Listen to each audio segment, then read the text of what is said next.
अस्सलाम वालेकुम रहमतुल्लाहि वबरकातुहू। मेरा नाम मोहम्मद मौलाना है। मैं फुल मार्केट में काम करता हूँ फ़िलहाल। इमरान भाई, मैं हर साल आपके उन्वान में आता हूँ। मैं एक सवाल पिछले 8 साल से वेटिंग में हूँ आपसे जवाब जानने के लिए। ये जवाब मेरे लिए बहुत अहम है। मैं एक हदीस सुना था कि अगर सहाबा कराम 3 दिन से पहले एक कुरान अगर पढ़ लिए तो शायद सहाबा कराम को समझ में नहीं गया। अल्लाह आलम, ये सुना था। जो ये एक शबे शबीना का है इमरान भाई, ये जो पढ़ते ना, ये सवाब है या फिर पलट के इसका अपने को गुनाह भी होगा? ज़रा इसके बारे में। जी माशाल्लाह, भाई ने सवाल किया है कि एक शब शबीना जो पढ़ा जाता है, एक ही रात में कुरान जो पढ़ी जाती है मुकम्मल तौर पर, ये सही है या गलत है? क्या नबी सल्लल्लाहु अलैहि वसल्लम या सहाबा से साबित है? अल्लाह के नबी करीम सल्लल्लाहु अलैहि वसल्लम के बारे में जब आप सूरह क़ियामा और सूरह मुद्दस्सिर और मुज़्ज़म्मिल ये 3 सूरह पढ़ेंगे तो आप देखेंगे कि अल्लाह ताला ने ये तीनों भी सूरों में प्यारे रसूल करीम सल्लल्लाहु अलैहि वसल्लम को कुरान के पढ़ने के आदाब बताए। और अल्लाह के नबी सल्लल्लाहु अलैहि वसल्लम से कहा, वरत्तिलिल कुरान तरतीला, ऐ मेरे नबी कुरान को आहिस्ता आहिस्ता पढ़ा करिए।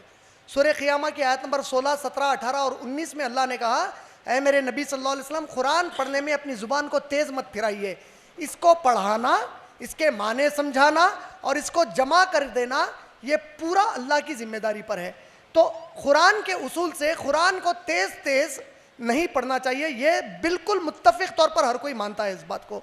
दूसरी चीज़, कुरान पढ़ते वक्त तजवीद का अदा होना, ख़ास तौर पर मैं तो बयान दे रहा हूँ, मैं यहाँ पे क़िराअत कुरान के लिए नहीं खड़ा हुआ हूँ, मैं नमाज़ पढ़ाने के लिए नहीं खड़ा हुआ हूँ। बयान में मैं बहुत कोशिश करता हूँ कि कुरान की आयतें सीखूँ। मुझे कई लोगों ने मेरे से कहा है कि मैं कुरान की आयतें गलत पढ़ता हूँ। आप सब मेरे हक़ में दुआ करिए कि मेरी गलती ख़त्म हो जाए मेरे पास से। ऐसा नहीं है कि मैं जानबूझ के करता, अल्लाह की कसम है मैं जानता हूँ कुरान कितनी अहम चीज़ है। मैं जब अकेले में रिहर्सल देता हूँ, मैं बगैर मिस्टेक के देता हूँ। अल्लाह जाने वो मेरी एक कमज़ोरी या मेरी कमी है, अल्लाह मुझे दूर कर दे। जब मैं स्टेज पे आता हूँ पूरी प्रैक्टिस के बावजूद मुझसे गलतियाँ होते। मेरे प्यारे नबी सल्लल्लाहु अलैहि वसल्लम शायद एक खुशखबरी सुनाए, मैं अल्लाह से दुआ करता हूँ मैं उनमें हो जाऊँ। अल्लाह के नबी ने कहा, जो कुरान को सही अंदाज से पढ़े उसे भी अजर, जो गलती करते हुए पढ़े उसे भी अजर बोले। क्योंकि गलती करने वाला जानबूझ के नहीं, कोशिश कर रहा फिर भी गलती हो रही तो अजर है बोले इंशाअल्लाह। लेकिन जो नमाज पढ़ा था उसको तो तजवीद और क़िराअत लाजिम है कि सही होना है, क्योंकि कुरान असल सुनना है नमाज के दौरान।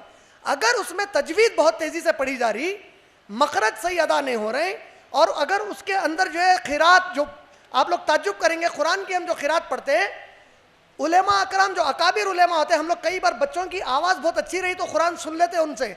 अकाबिर उलेमा उसको जायज़ नहीं मानते, क्योंकि कुरान की क़िराअत खाली 10 तरीक़े से पढ़ी जाती है और ये पूरे 10 तरीक़े सहाबा से साबित है।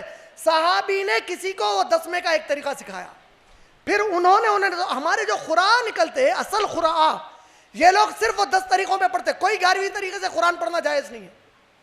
तो क़िराअत जब पढ़ी जाती है 10 तरीक़ों में से होना, और क़िराअत और तजवीद के लिए क़िराअत में तजवीद का होना लाजिम है।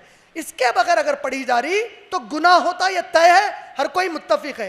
अब शब शबीना जो लोग पढ़ा रहे हैं, जिस तेज़ी से पढ़ाई जाती है, मैं अभी तक ऐसा नहीं देखा कि कोई पूरी दिलचस्पी से वो नमाज़ पढ़ते हैं या उसके अंदर मखरज और तजवीद पूरी तरीके से समझ में आते हैं। तो बेहतर ये है मेरी नज़र में कि इस तरीके से कुरान को ख़त्म नहीं करना चाहिए, क्योंकि नबी सल्लल्लाहु अलैहि वसल्लम और सहाबा से साबित नहीं है। उम्मीद आपका जवाब मुकम्मल हो जाए। जज़ाकल्लाहुल खैर।